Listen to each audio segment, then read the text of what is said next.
hariho abakangondo mu by'ukuri babyungukiyemo. Hari bafite nk'akazu karauka karuri wa mugani nawe kamuyobeye akeneye ahubwo no n'amafaranga yo kugasarata yafite cyangwa kavugurura, wenda akaba yabonye noneho apartment yazajyamo noneho nziza. Bari abagenda bavuga ngo president ngo president tuvuge en African president ngo yagiye mu Faransa ngo ahura na mugenzi we mikuru, hariya ni mikuru cyane makuru ngo bakuru ngo bahuye. No, ariko se bahuye se nawe ni president nawe uri president, you are not na amazina kugira ngo babeshye abantu, ariko in reality you not the same. None se makuru yagira ate n'abategetse abagarago bakagenda bagenda muri kwasteri nari cyo bagomba kucyumva kameme. Nanjye simbyemera ibyo ngibyo, ibyo byaba ari ukubafobya. Ariko kuki abantu umuntu akubeshya ukibwira yuko muri kimwe. Umuntu ashobora kuvuga ati ngwino hano kumeza dusangire, uri umugaragu we, sibyo? Cyo ntabwo gikuye murangana, wowe uraje umuhaye icyubahiro aricaye murasangiye ku meza amwe, ariko you are not the same, you are together but you are not the same. Turabasuhuje kandi turabifuriza ibihe byiza badukurikiye kuri Primo Media Rwanda. Turi kumwe na Pastor Peter Musisi. Pastor, muraho neza? Ya, muraho murakoma. Namahoro. Namahoro turashima Imana. Tubone bajya kubasuhuza namwe. Tumaze iminsi tutabonana ariko Imana ishimwe tugiye guhura.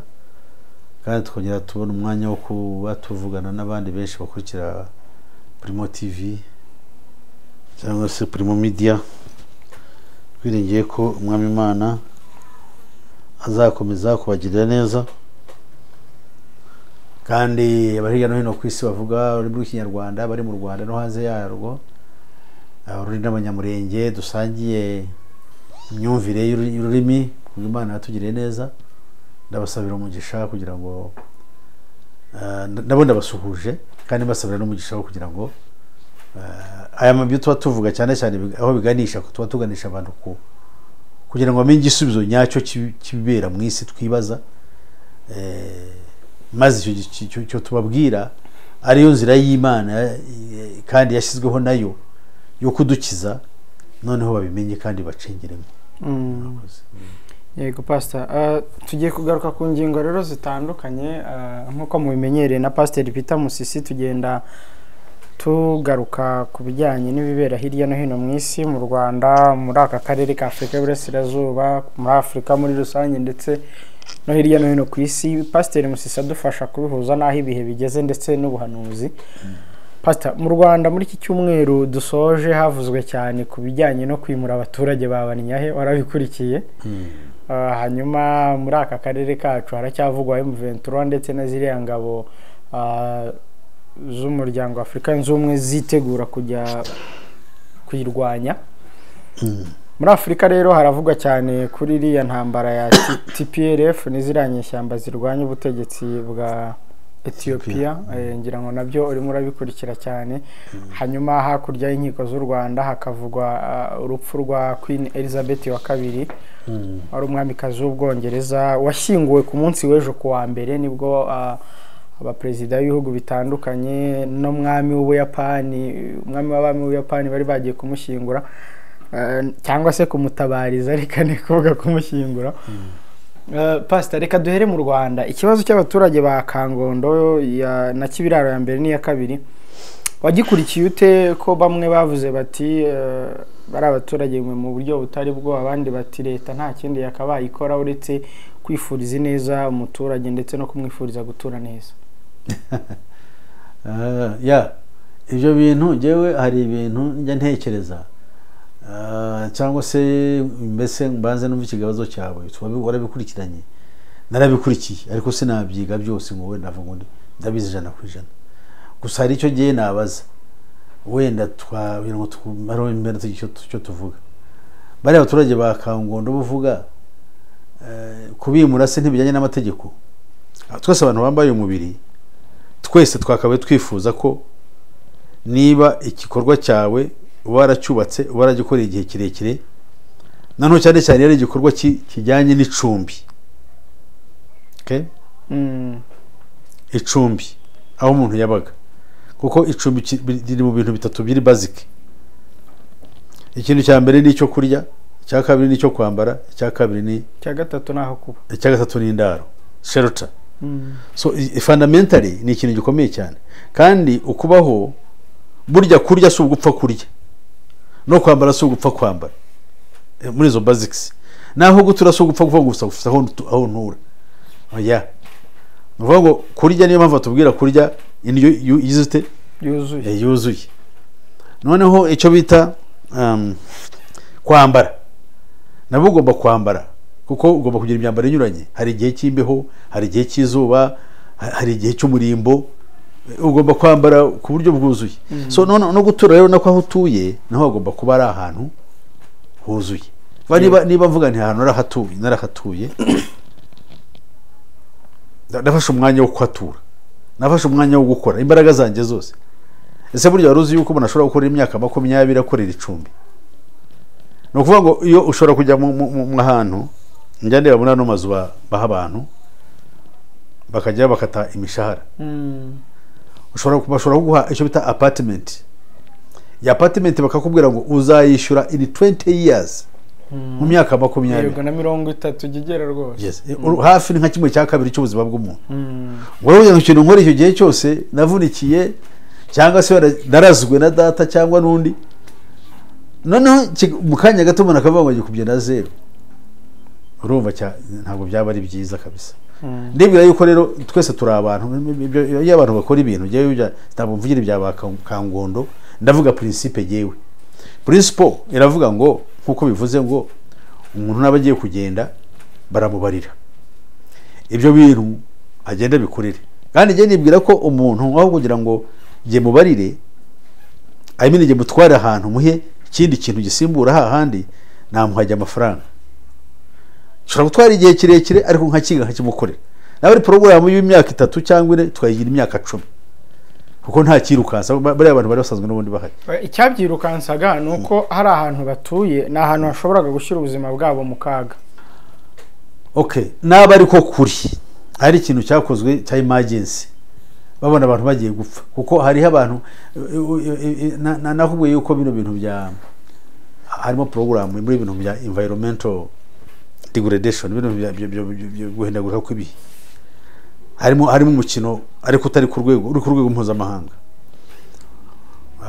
Ntabwo bizakorwa hano honyine, bizakorwa no ku isi yose. Hari icyo bita land grab izifashishwa, iyo ni politike yo kuzigarurira naka cyangwa kuzatwara ubutaka bwinshi bunini cyane bw'isi, nka kimwe cya gatatu cyitwa yuko kiri muri areas of wilderness, ahantu hatatuwe, bigatwarwa cyane cyane ashobora guhingwa, nashobora kuba hakorerwa imirimo, hagatwarwa na ba nyir'ubwite bategeka isi.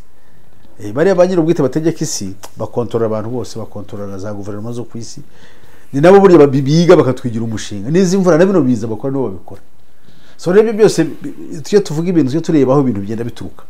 N'ibi biza ntabwo byabagaho. Ibi biza byari biza kuba mu Rwanda ntabwo rutuwe n'abantu bangana batike, ariko ni ibintu phenomena nisha zigenda ziza. So rero ibyo ngibyo nicyo genda bivugaho naba ariko kuri aruko bimeze. Yes, ariko je nkavuga ngo kubera ko hari ahantu bari bahamaze imyaka ndibe ko ari myinshi, hari kiza kigeze ko hari umwuzure wahabaye, haba nk'ikintu kigaragaza yuko hari icyago cyahabaye. Njyaho nahamenyeye ntabyo nigeze numva ibyo, ariko nawe ubwawe iyo wahagendaga wabonaga ko ari ahantu umwe atabona hacukura toilette yuzuye. Warahageze wowe?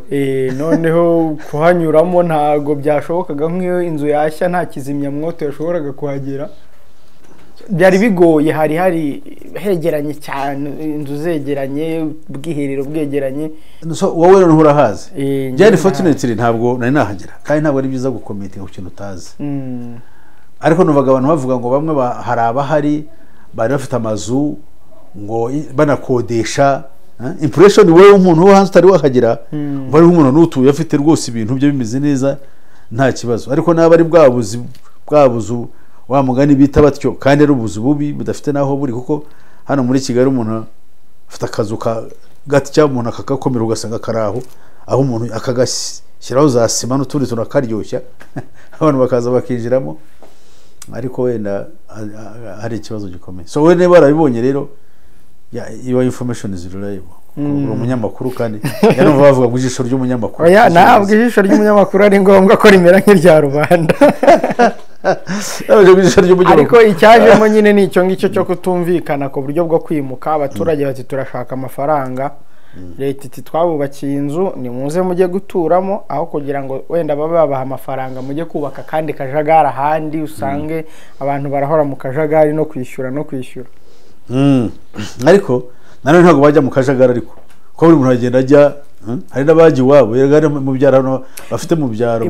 So anyway, nanaho haruko babatwaye aho ngaho babatwara hameze neza nta kibazo cyane. Mu Busanza namaze agerekeranye, gusa icyo nanone batumvikanaho ni uburyo bwo kuvuga ngo nari mfite inzu nk'iyi ngiyi, mfite n'utundi tune nka twa tundi bavugaga nkodesha, none bampaye inzu y'ibyumba 2 na salo, ntazabona indi nkodesha ngo ya mafaranga yavaga muri turiya two gukodesha nyabone. Erega twebwe biriya ni ibintu byiza byamaze agerekeranyije za apartments, ariko ntabwo biberanye n'abantu nkatwe bakiri pure industrial. Twe turi abantu baba peasants, ntabwo we not even workers, ntabwo turi proletariat, kuko abakozi bafite n'inganda bakoramo akazi. Guhaha kwe ibimutunga bituruka hanze kandi bigaturuka ahandi hakora. Noneho yaza kuryama nta kibazo, ahandi haryama nta hantu haruhukira, bizora akajya mu kazi. So ibiro byacu bigira n'ibindi bintu utamenya. Umuntu bari nkaho ngaho yego ni heza, hari facilities, hari ariko biramusaba ikintu kimutunga. We are peasants, twebwe birabura nk'abanyarwanda. Ariko cyane cyane birabura kuko abanyarwanda twebwe I don't know, sinzi ko tugoze kuko abandi banyafrika benshi burya bagira ikintu cy'ubutaka. Kandi twe ntabwo tugifite cyane. Ni baki cyane bafite ayo mahirwe y'ubutaka. So ubwo butaka rero ni subsistence economy yacu. Ni tubeshaho guhinga, ugahinga utujumba, imyaka hari ukagira utya. So ibyo rero bikadufasha kubaho. Ariko no nk'umuntu uri nka hariya for example adafite imibereho wa mugani yari ishingiye kuvuga ngo arakodesha tutuzu, baba buri buke akajya hehe? Cyo ni ikibazo bimbaza wowe. Akajya gukuraho amafaranga yo ari umutunge yego. Kuko Bibiliya, dore ko Bibiliya iravuga, Bibiliya ni igitabo cy'igitangaza, iravuga ngo banza ushake imirima n'amatungo ngo hanyuma iby'amazu bizaza hanyuma. Kubaka inzu, iyo ufite imirima ufite n'amatungo, kubaka inzu ni ikintu kiri simple. Kuko uba wari wanywe priority ni ukurya. Nenge nkabaza bigenda bite iyo umuntu yifusanze nko muri yo case, ukabonye inzu yigiyemo ni nziza wenda, ariko how does he was survive? Ukurya. Anyway, je navuga yuko okay, je cyo nasaba leta shora bari abantu kubashyiramo gahunda ikabakurikirana. Dore cyambere yakora, hariho abakangondo mu by'ukuri babyungukiyemo, katubanze twangire niyo class. Hari abafite nk'akazu, kuko ntabwo ariko bose barafite bene zigara, hari abafite nk'akazu karauka karuri wa mugani nawe kamuyobeye, akeneye ahubwo no kuka n'amafaranga yo kugasarata yafite cyangwa kavugurura. Wenda akaba yabonye noneho apartment yazajyamo noneho nziza. Aha, uwo ngo ameze neza. Kategori ya kabiri ni wa wundi wavuga ati jewe nari mpari, ariko ubutuzu twanjye ntukusanyije twanzanaga udufaranga nk'ibihumbi nk'ijana mu rugero cyangwa 200. Kandi urabona abantu benshi muri no myaka yacu baba bashaje, ya myaka y'ubusore bwa ufaranga aba yarakoze, abari n'abapfakazi tutumenya mu Rwanda nako two tumeze muri Afrika no kwisi yose. Usanga imiryango myinshi igizwe n'abantu bameze batyo, abapfakazi, imfubyi, abantu bibimuga batishoboye bakuze. So abo bantu bakabamenya bari bameze batyo, none bakabigira agashinga ku buryo babanza bakabafasha kugira ngo banze bagire stability, kugira ngo abahindishe za kariya kababaroki kabiri abakoraga mbese babikore mu buryo bwo kugenda baba grading. Kandi ibyo byafasha bigacubyana n'umwuka mubi n'amagambo menshi, kandi baratari na ngombwa. Kuko ntabwo twapfa kuvuga gusa ngo leta yakoze ibi duhaguruke dukoresheje ibintu biri sentimental. ibintu bya sentiments gusa umuntu ukavuga abanyapolitike usanga bamwe tufite ikibazo mu isi ugasanga abantu akantu gato umuntu akuririyeho akubatseho umusozi mu mwanya w'umugina babatseho umusozi ariko turebe dushyire mu gaciro aba government leta nayo ubwayo nkuko bivuze nabirebera n'abaturage igomba kureba n'abari abantu kuko ubu ngubu icyo maze kubona ugiye nkora research mu bintu byinshi abana benshi bagenda batwara zandazi bavaho ntizateganyijwe mu kinyarwanda cya none zanda z'indaro tuta mu kinyarwanda cyahoze n'abana bagenda bamwe mu gibangirika ukoze utresinze mu buzima n'imibereho yo mu rugo iwabo mibi iyo abantu bamaze gukena umugore n'umugabo wabo baranangana bakanaryana yari ifite umugore ubu ngubu n'ubu arimo arampamagara afite ibibazo umugabo yarahagurutse aramuta amutera abana noneho umugore yaje kugira ikibazo cyo guhumara arwara nabo sinzi bagize ikibazo sinzi barimuwe ibintu nk'ibyo baza kugira stability none abana baraho ntabwo bafite uko babaho so ubwo rero icyo gihe bya bintu twashaka kurwanya byending up habayemo ibindi bintu bibi okay ushatse yuko bava hahandi habi muri aho bashaka kugira bashobora guhura n'ibiza bikabatwara ariko none bariho kandi batariho none bakaza kuba security menace b'abana babyara cyangwa nabo ubwabo bakaba ikibazo gikomeye cyane kuri society wenda bijira mu bintu by'uburayi ubujura n'ubundi bwomanzi so no kugira ngo yeretana yakwiga neza abo bantu nibabyumva cyangwa nibagira amahirwe akagira ubishinzwe akabyumva bakabacamo ibice bakareba bari batunzwe na hariya ahantu koko giniyanire bakareba ukuntu babafasha babandi bitwa ngo babaye nkaho batabawe nabo barabyishimira barabizi bo bakomeze nyine birwana nkuko n'ubundi birwanaga nuko nabi tujye muri aka karere ka East Africa twakonze kubigarukaho cyane ku mutwe wa M23 East African Community yateganyije brigade speciale yo kubarwanya reka ne kwita brigade speciale kuko ni ingabo zihuriweho n'umuryango wa Afrika yunze ubumwe ukuyemo ingabo z'u Rwanda nkuko Kongo yabyifuje ivuga iti ntabwo ingabo z'u Rwanda tuzikeneye mu bazaza kugeza ubu zino ngabo zahawe green light yo kujya muri Kongo ubona hari icyo zizakora kuri M23 cyane ko Antonio Guterres uriya wa Loni yongeye kuvuga ati yabivuze uyu munsi ati M23 biragaragara ko ari igisirikare kiroganized mu munsi yabivuze yego okay what I'm saying the African problems ni kibazo cyo dufite ibibazo byacu dufite nk'umugabane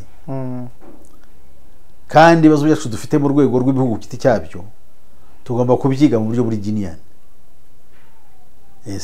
uburyo bugaragara abantu bakava mu bintu byo kurya no kujya kurega muri Loni nkaho turi abana umwana ni ugereyo akabati gengeye kukurega arwana mugenzi we ukaba rero ukase baraje bagusanze wicaye ngo uyu nguyu yandiye urwara uyarankubise biriya bintu ni ibintu bipfuye rwose Kongo ubwayo ni igihugu gifite ubushobozi bwo kubaka igisirikare cyabo kikabarinda kandi igisirikare bakacyubaka bafite considerations zikomeye icyambere banza ku identifying umunyekongo ninde imipaka yabo igarukira utari umunyekongo ninde ibyo kandi bakabikora none bagamije kureba ukuri kwibiriho iyo bamaze kubikora rero iyo ni faze ya mbere kuko muri Kongo hari intambara z'uburyo bubiri hari intambara zazanywe n'amabandi ashaka imibereho kuko nta kindi kintu bakora kandi ibiriya bintu by'amabandi nabyo bijyanye n'umugambi mubi w'abatwariye isi kugira ngo rero biriya bintu birwanye cyambere nambe nuko ari amabandi ubanza ukamenya amabandi ziriya groups armed groups zose izirwana nk'amabandi bari bitwa bamayimayi gusa ziriho gusa kunyaga just for survival means abo kabamenya ukabashyira muri bracket ya criminals armed criminals none ukongera ukareba category ya kabiri these are foreign bandits babanda turuka mu bihugu byo hanze kandi ibituruka mu bihugu byo hanze nabwo ntabwo twabiciraho iteka ngo ni amabandi, kuko wenda bafite ibyo bashaka, ariko turavuga ko bavuye hanze. Kuki tubita amabandi? ni uko baza bakica bene gihugu. Urugero ADF, ibyo bita ngo Lord's Resistance yabe byavuye Uganda, ariko nuva muri Congo byavuye byagiye muri Central African Republic. So abo bantu dabo tukabashyira muri kategori yabo. Uburyo bwo kubarwanya ubwo tugomba kubuhindura international, kubera ko n'abanzi b'akarere b'ibihugu binyuranye. Okay, ibyo tukabyiga ukwabyo. Noneho harimo groups ziri itanu zivuga yuko zirengana, zirwana kugira ngo zire uburenganzira nk'ubw'abandi banyekongo cyangwa ubw'abandi bene gihugu, mvuze mu mvugo ya rusange. Abo bantu tugomba kumva ikibazo cyabo. Urugero M23, Gomeno, twirwaneho. Ngira ngo abo ngabo nibo nzi bavuga ko batarwana kugira ngo babe amabandi, ahubwo barwana kugira ngo birengere. Niba abantu bari aho ngabo bavuga turarwana ngo twirengere, abo nabo banze bw'ikibazo cyabo. Urumva ibintu bibaye bitatu.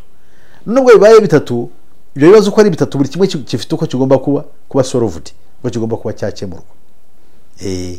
N'abantu kugenda bakiturira Kinshasa bakarya ibibera mu burasirazuba, kumva yuko ari nk'ibibera mu Burayi cyangwa ibibera hakurya y'amazi magari, ko that's Africanism niko tumeze. Burya abanyafrika twamenyera utuntu guhinga akarima kagukikije, ugahingamwe ibyawe ukotsa ibigori ukarya, ukaryama, ukabyina, ukumva yuko birangiye. Ariko nabo uyobora igihugu which is like nka Congo, ubwaki byo n'ubukungu, uri president wacyo ugomba bisaba umuntu kuba afite ubuhanga bwo kuba yasolve icyo kibazo. Iyo je mu kibazo rero kino cyaba M23 n'abo ngabo bagumino nakubwiraga, banza urebe icyo barwanira. Hari n'abandi bita Nyatura, ngira ngo nabo barwanira inyungu zabo, sinzi bari ya Nyatura numva ngo barwanira inyungu z'abahutu. Ariko numva kandi bari aba M23 na Nyatura bose bakomoka mu banyekongo bavuga ikinyarwanda, bakaye bafite ibibazo bisa, bakaye bashyira hamwe. Ariko ntibashyira hamwe kubera wenda amateka uko byagenze katubyihurire. Ariko n'ikibazo cyabo nacyo ko tukije muri ubwo buryo. Ni Nyatura bararwanira inyungu z'abahutu, bari aba M23 bo bavuga ngo bararwanira inyungu z'abavuga ikinyarwanda. Noneho bari abagumino bo bavuga abanyamurenge, kimwe na abo bita ngo ni Android, kimwe n'abandi bitwa hari gumino, hari twirwaneho doze. Noneho abo ngabo ni abanyekongo bafite impamvu. Those are 5 groups cyangwa 4 groups, na amagrupe nkane: Nyatura, M23, twirwaneho na gumino. Bahamagare abo bantu, ikibazo cyanyu cyo muvuga nuko murengana. Hari n'abandi bavuga ngo naba Kasayi, no not Kasayi, abantu bo muri Katanga, da Katangizi. Abanyakatanga nabo numva ngo barwana, bafite ibibazo byabo. Niba tarinda mbi no gushaka wenda bashyizwemo n'ababirigi, ubwo bashyiraga icyo bitaga uwitwaga Moise Chombe, washaka kugira ngo Katanga iyo nkore cyangwa iyo more kuri Congo, kubera inyungu zo gushaka gusenya Congo, kuko ari ifite imbaraga kwirwanya, bagashaka gukora ibintu nk'ibyo byo kwicamo ibice. Abo ngabo nabo tukumva ibibazo byabo, tugafata umwanya nubwo byatwara imyaka, nubwo yari imyaka 3 n'itanu twiga ikintu nk'icyo. Noneho uko tujya dusolve ikibazo nk'icyo cy'abantu bari imbere mu gihugu bari disgruntled, tukumva ikibazo cyabo twagishyira hariya. Twarangiza tukajya kureba rero group ya kabiri. Abo ni babandi bahungiye muri Congo bava mu bindi bihugu, barimo bakoreramo operations zabo zo kujya gutera ibihugu baturutsemo. Urugero ADF, FDLR, urunana n'ibindi ntazi byari by'amazina ni menshi, Red Tabara. These guys tukabahamagara, what do you want? Kuki muri hano? Muri impunzi? Yes, turi impunzi. Fine. Amategeko agenga impunzi na ayaye. Mureke tubaho ubuhungiro, mwe kurwana no gutesha umutwe abaturage bacu. in case you refuse tukiga n'uburyo twaguhanduringa. Murashaka kurwanya ibihugu mwaturutsemo, fine, go back mugende mujye kurwanira ku butaka bw'iwanyu. Cyo tukakibabwira dutyo. Twarangiza n'ibyo ngibyo tukaba dufite ikibazo gisigaye n'icy'abantu bake, ikibazo cyoroheje. Icyo kibazo twakikoreraho ubwacu cyo kurwanya abamayimayi. Abamayimayi nubwo buriya nta n'ikibazo kirimo, ahubwo abamayimayi batizwa imbaraga na leta ubwayo. Igende nkanajyaga numva yuko ingabo za leta zibererekera abamayimayi bakajya kurya inka z'abanyamurenge, ubwo iyo bazizanye ba basirikare no bazijamo, abofise babo bakuru bazinazigurisha bakabaho utufaranga babahaye, inyama bagapakira mu ndege bagatwara ikishasa bakayora amafaranga. Ariko iyo amafaranga nkayo bari mafaranga kandi ejo uzapfa uri umusirikare first of all, iyo ntambara uzatsinda se? Ikibazo nuko abantu batamenya yuko no mu ijuru haba Imana. Wowe urakora ibintu byo ukora bibire yuko uzabiramira mute, nta muntu ugeze aramira muri ibintu nk'ibyo ngibyo. Yes, so rero ngiye nkavuga ngo nta kibazo cya Kongo, ubwo ngiye ndavuga nk'umuntu wenda woroheje, ariko nzi yuko nabariya bitungo barakomeye bize bayobora za igihugu nka Kongo.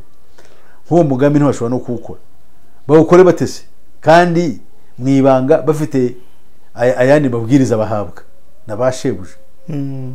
Icyo kibazo cyo ufite, ariko banza ugitekereze, ugishyira ahagaragara, cyumvikane yuko cyananiranye, ariko ikintu wagitekereje ugire master plan yo kureba yuko igihugu cyagira amahoro.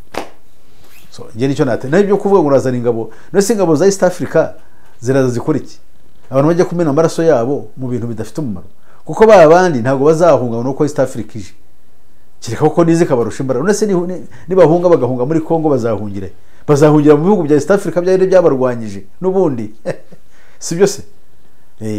Kandi ikindi cya kabiri, ntabwo nanjye ubwanjye ntabwo navuga ngo kireka mfite ibibazo bitasobanutse, ntabwo nakuva abantu nk'abariya bavuga turirwanaho batwirwaneho barwanaho ngo baye mu gihugu none ngo bacere leta y'ubundi bagende babice.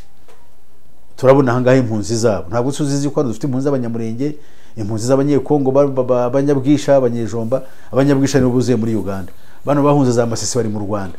None se abo ngabo ntibakwiriye kuba iwabo? Kuki se bavuga ngo kuki se badashobora kuba basubira iwabo? Noneho niba hari ikibazo gihari, noneho nongere kubaciraho iteka. Ubwo se that's not Pan-Africanism, wa mwuka bavuga ngo wa Pan-Africa, baba bavuga ibintu babicaye hejuru batazi ibyo aribyo. First line, abantu menye ikibazo bafite.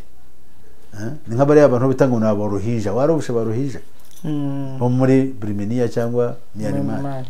Those guys barahunze ubu ngubu muri Bangladesh, ariko ubu ngubu bari stateless, ntabwo igihugu kibemera cyangwa bakomotse n'igihugu bakungiyemo ntabwo kibemera.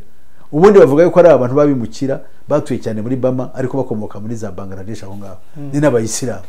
Ariko ubundi n'abandi n'abene igihugu cyahari, ariko barabirukanye, abandi babagirira nabi. None ubu ngubu baravuga ati turashaka gusubira iwacu mu gihugu cyacu cyo tubara nk'icyacu. Ariko ugasanga nari nzi yuko birayiba muri Afurika gusa, ariko nahariya naho ubwo birahari. Byumvikane ko ni umwuka wa Satani uri mu isi hose kugira ngo abantu bashire. Pastor, reka tujye no muri Ethiopia. Wabyumvise ko intambara yongeye kubura hagati y'ingabo za leta na TPLF, ni ariko imishyikirano y'abari abantu baba barwana ni imishyikirano y'amacenga, icyo bita buying time. Bakoresha kiragiye kongera kwisuganya no kongera gushaka intwaro, ko numvise yuko hariho indege baherutse kurasa abanyethiopia yari ivuye muri Sudan igiye mu intwaro muri TPLF. Nongeye nkavuga ngo igisubizo cyahari cyo ni iki, nibyo tugomba kumva. TPLF yewe nzi yuko yarenganye kuko bashatse kwikura mu butegetsi, gusa ikibazo cyo yakozeyo nuko bagiye mu ishyamba bakajya kurwana.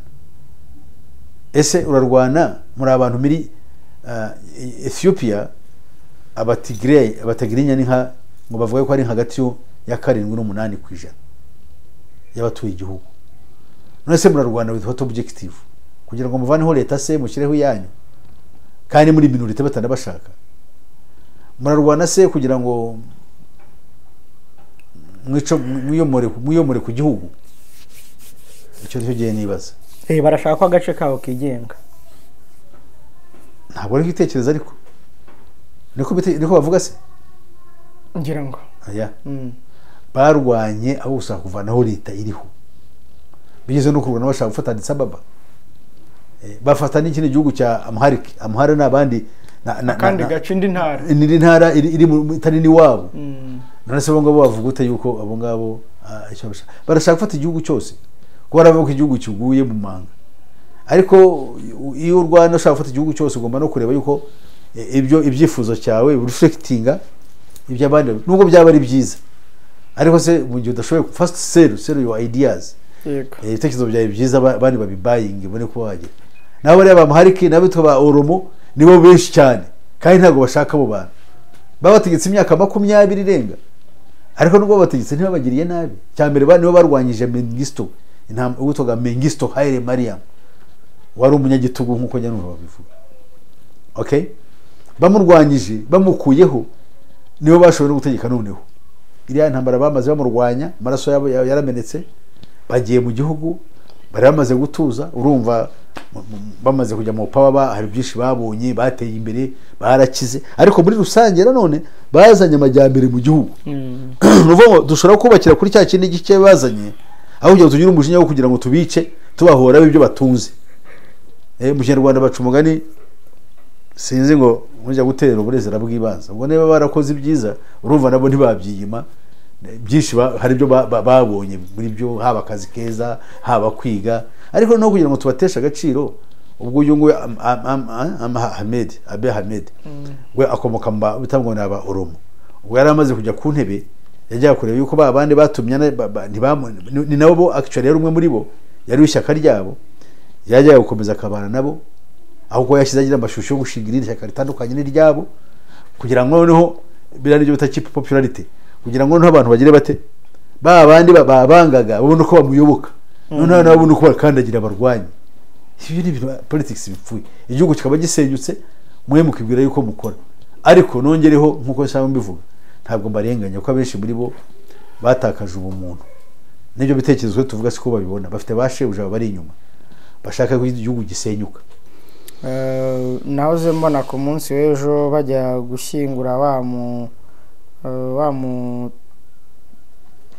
mwamikazi w'Ubwongereza uherutse kwitaba Imana abaperezida b'ibihugu bitandukanye byinshi bya Afurika bagendeye mu modoka ya Coaster imwe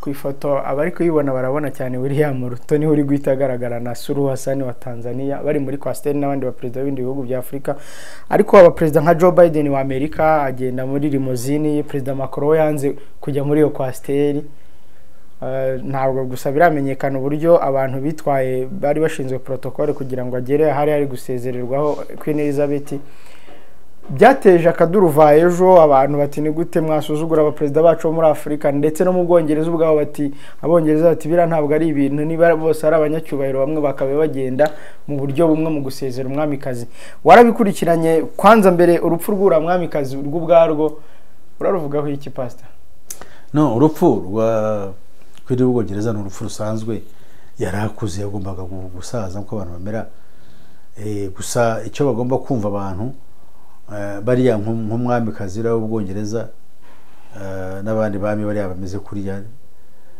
n'abantu bafite umwihariko wabo w'imibanire n'imbaraga zitwara isi ntabwo ari abantu basanzwe hari umwongereza umwe w'umuhanga witwa David Vaughan Icke yajyaga avuga yuko ngo bariya ngo ni abantu bo twita reptilians bafitanye ibisanira ngo n'ibintuza n'ibikururuka byo hasi nk'inzoka n'ibindi binyabuzima bikururuka ngo nibyo bakomokamo ndetse ngo bashobora kubyihindura so rero ntabwo ari abantu basanzwe mu buryo tuzi gihe cyakora nibwire ko ari abantu bakomoka muri Adamu ariko umwe hari ugenda avuga ibintu ntabwo dukunda guhakana ibintu twumvise ntabwo tuba dufata umwanya wo kurushaho kubigenzura no gushaka uburyo twamenya ukuri kwabyo hanyuma rero naho gupfa kwe byarabaye kandi ibyo ni bisanzwe ku muntu wese ntabwo twavuga ngo wenda yararozwe cyangwa se abandi bamugiriye nabi, ese bimeze bite? Oya, yarapfuye nyine, igihe kiragira kirapfa, nta kundi, igihe cyarageze arapfa. Naho ku kibazo cy'ibyo ngibyo, abantu bazamwibukira kuki we kuri nta mukuru wenda imyaka myinshi yategetse wagiye ukurikirana iby'imitegekere? erega imitegekere y'abari abantu babita ngo ni constitutional monarchies, ni monarchie constitutionnelle, ni hategeka, ni ukuvuga ngo ibikorwa ntabwo bibitirirwa, byitirirwa ibyo bita parliamentary leadership cyangwa parliamentary democracy, iyobowe na minisitiri w'intebe, nibo bajyaho bakavaho ibibi. nk'ubu ngubu Ubwongereza bavuga ko buri mu kaga k'ubukungu bumeze nabi, ndetse benshi bavuze yuko urupfu rw'uyu mukecuru rwabatabaye kubera abantu benshi baje, hari amafaranga menshi babonye bimeze nk'ubukerarugendo, ahubwo bungutse, urupfu rarucuruza iki cyumweru cyose ngira ngo niyo byo bari bibereyemo kugira ngo babone amafaranga menshi. So icyo tuzamwibukiraho niwe muyobozi utegetse igihe kirekire uzwi mu mateka, kuko yategekeye imyaka 70, ari umwamikazi. So ntabwo byoroshye umuntu gutekera imyaka, uburi imyaka 70 iyo umuntu ayigejeje ubwayo yonyine ayibayeho mu buzima, ni imyaka myinshi, noneho yayibaye ari ku ngoma. So rero yabayeho neza, agira ikindi cyazwiho, azwiho muri scandals zagiye ziba muri ya muryango we. Urugero nk'urupfu rwitwaga Princess Diana, wapfuye mu buryo nabwo yapfuye bidasobanuka. Bavuga yuko kariya kagore kitwa Camille, nyina warakabonye kariya koko uriya mwami afite, uyu nguyu wamusimbuye, kariya gasambane ke mbere yuko arongora, bucya arongora uriya mukobwa, ari umukobwa bahitiyemo umwami kuko yaramukwira ari na mwiza, noneho ntibabana neza. Umugabo akajya agaca inyuma ya Diana akajya gusambana nako ngako. Noneho ya mugore nawe, abantu b'ibwami bose bamaraso abashyushye, ajya kwishakira uwitwaga n'abari Muhammad nde w'umunya-Egiputa, umuntu bamusambaniye. So rero babibonye ariko mbere yuko byuba habaye divorce, habayemo gatanya, baratana. Ndabaze gutana rero, urumva we Charles uriya mwami yakomeje kwibonera n'akagore ke ka kera kari karamunyuze. Noneho rero Princess Diana nawe yari ikiri mugore muto, yagomba gushaka umugabo. Ajye gushaka umugabo rero ashaka uwo mu Isilamu, ise n'umuntu w'umukire w'umunyegiputa ukomoka muri Misiri. Ngira ngo rero ibwami bibabaje, bareba ukuntu ikintu bagikuraho, kuko bumvaga yuko uwo munyamahanga, urumva umuntu amaze kwitwa princess, sibyo? Princess bivuze niyo abagikomangoma kazi.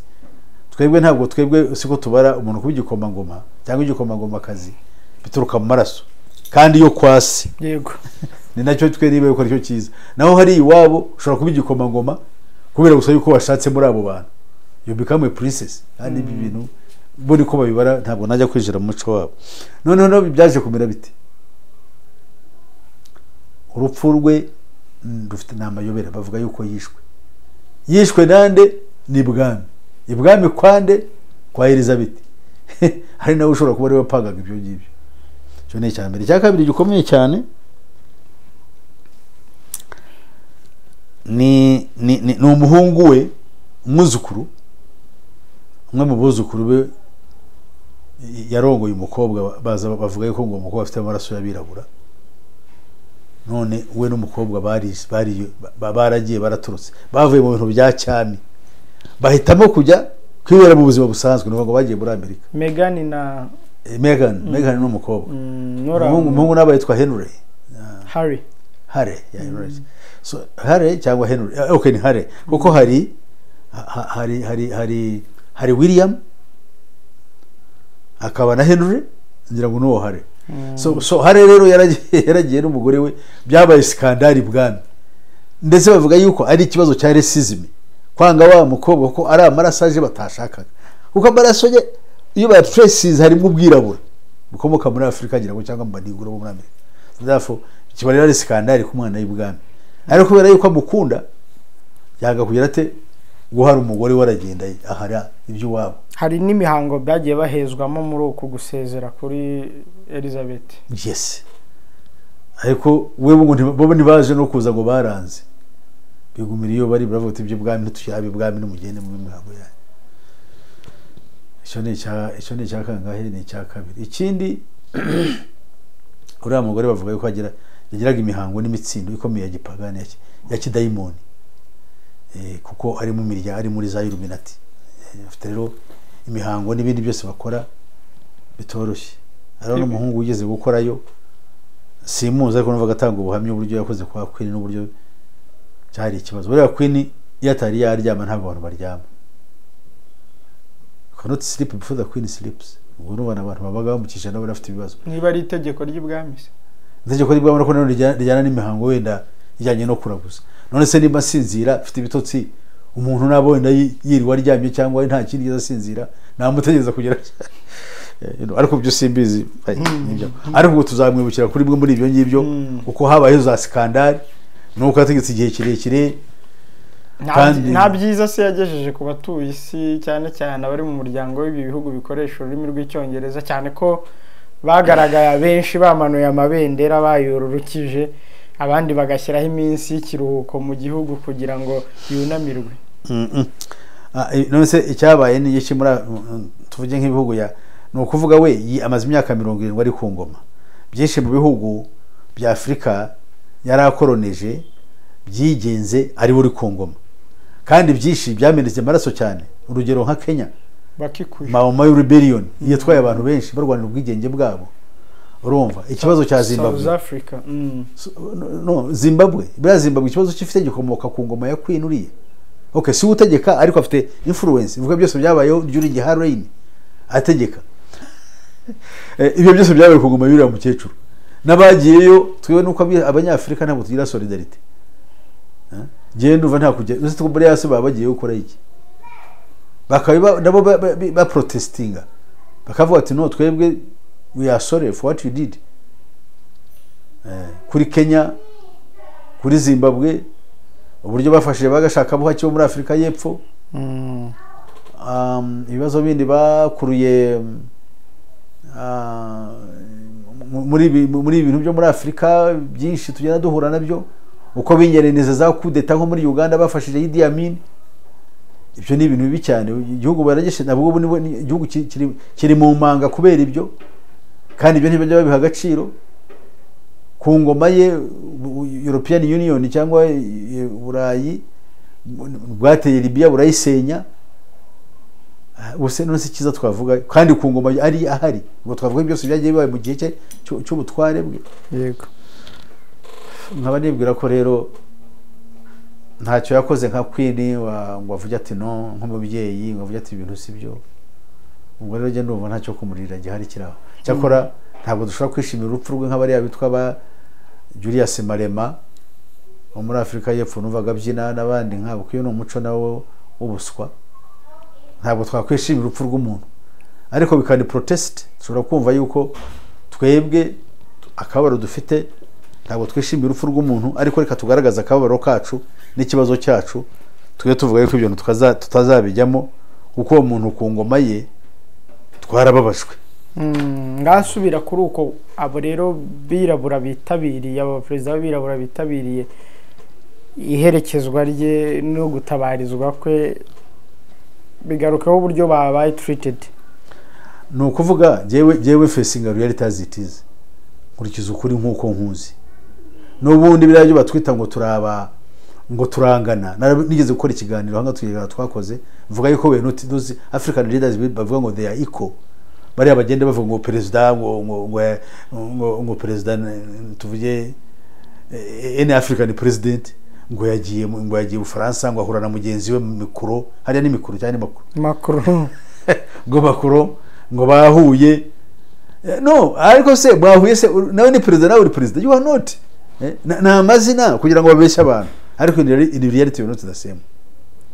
Niyo mpamvu ajya naguhaye urugero uburyo Mitera yahamagaye ba president b'ibihugu yakoronije bo muri Afurika, abahamagara Elysée si wabo Champs-Élysées abahamagara abaha instructions, mugende turashaka ko mugenda mugatangira amashyaka menshi, nta kubaza.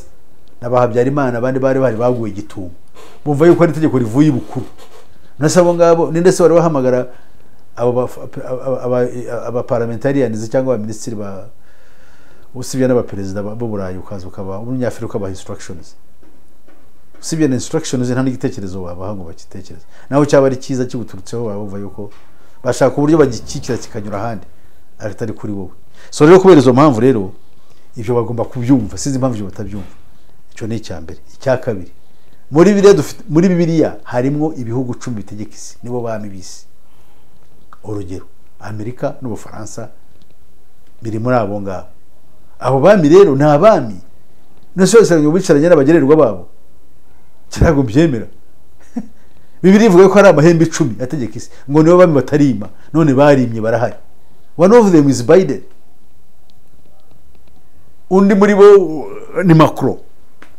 None se Macron yagira ate n'abategetsi abagarago bakagenda bagenda muri kwasteri nayo. Cyo bagomba kucyumva kameme. Nanjye simbyemera ibyo ngibyo. Ibyo byaba ari kubafobya.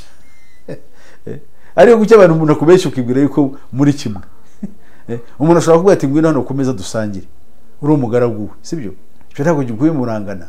Wowe uraje umuhaye icyubahiro aricaye murasangiye ku meza amwe, ariko you are not the same. You are together but you are not the same. Ariko abantu bacu bagenda bibeshya mu bintu byinshi. Ariko bira nibyo byiza ko birekana reality. Abo bari bo nyabyo. Ibintu nka biriyo byabaye nko kuri yabe aricyo bibigisha. Ariko se abanyafrika wabigisha ute? Ntabwo bikunda, ntabwo washobora kubigisha ngo bamenye uko kuri. Nicyo nangiye kukubaza nibura hari isomo bari bugarukane. Ntabwo uri hari. Kuba yatumiwe. Ubwabyo ni ishema. Nose kuba yatumiwe kandi Putin bamwangiye, Myanmar bamwangiye, nihe handi Syria nka bitandatu harimo na Zimbabwe ngira. Nubwo yuko cyo bari gitangaza se wa Myanmar wa Afghanistan abo babangiye. Uwo rero iyo bakwakira bumva ari gitangaza ari ishema. Niko tumeze gatwebwe abantu. Buriya twebwe iyo turabagererwa ukabona wowe umuyobozi wawe mwese wenda yaje ari sararangara ababwira n'abara batuka, hanyuma akaza kubwira uwo mwimwe ati we shati we ngwino hano ukareba gushize ku ruhande, abayumva yuko yagize yabaye gitangaza yuko we bamushize ku ruhande, yumva yuko abandi bose abarenze, ubwo rero bikamuhishema. Niko rero n'abari bameze aho ngaho uvuga nuko bameze, nta somo rizabigisha. Kandi ndamutse ari nahari nabo si bose wabyiga yaba ari umwe, ariko nawe yabisigana mutima we ari cyo yabikoresha se kugira ngo bibafashe, ntacyo byamufasha. Pastor, reka dusoreza aha. Ibintu nk'ibi ngibi iyo bibaye twebwe abanyafrika babirebera kure batari kumwe n'uwo watumiwe n'uwo batatumiye, bijye bidusigira somo ki twebwe cyane cyane young generation ntabwo mwebwe muri ku rwego rushobora ntabwo bwe umutwe imyumvire yanyu mindset zanyu ntabwo reka mushobora kuba mwamenya reality. Mwebwe muri abantu bo kubyina no kureba ubuntu kuri TikTok mukishima, nta kintu cyo kwiga mufite. Ntacyo mwebwe gusa mwemere ko n'ubu ngubu iyo baba urubyiruko njya ndeba bava hanga ngo bagiye kuhagarara igihugu mu kujya kubyina cyangwa mu bindi, hagaruka imbarwa. Abagiye gutera umupira nka hariya wagenda ugasanga bamwe basigayeyo. None se ubwo bo ngabo urumva bashaka iki? Urumva ubwenge bw'abo bantu bazi yuko hari ari ryo juru, bazi yuko hari ari igisubizo cyo kubaho. Kandi mu yandi ku rundi ruhande yukurikije uko imbereho ku isi imeze, abayiteguye ni kuri abateguye, ni kuri abateguye yuko abantu bazajya bifuza kujya hariya, kubera hariya niho hari concentration y'ubutunzi bw'isi. So ko hari abakiri nuko ubutunzi bw'isi babukoncentrating bakabujyana hariya. Twaza tuvuga ku kintu cyitwa inganda bazi concentratize kuba hariya. Nta muntu wundi ushobora kugira kubaka ubukungu bwe mu bihugu bikiri mu nzira y'amajyambere bushingiye kuri manufacturing ku nganda ntibishobora gukunda, kuko ba nyiri ubwite babitangiye niko babisetize.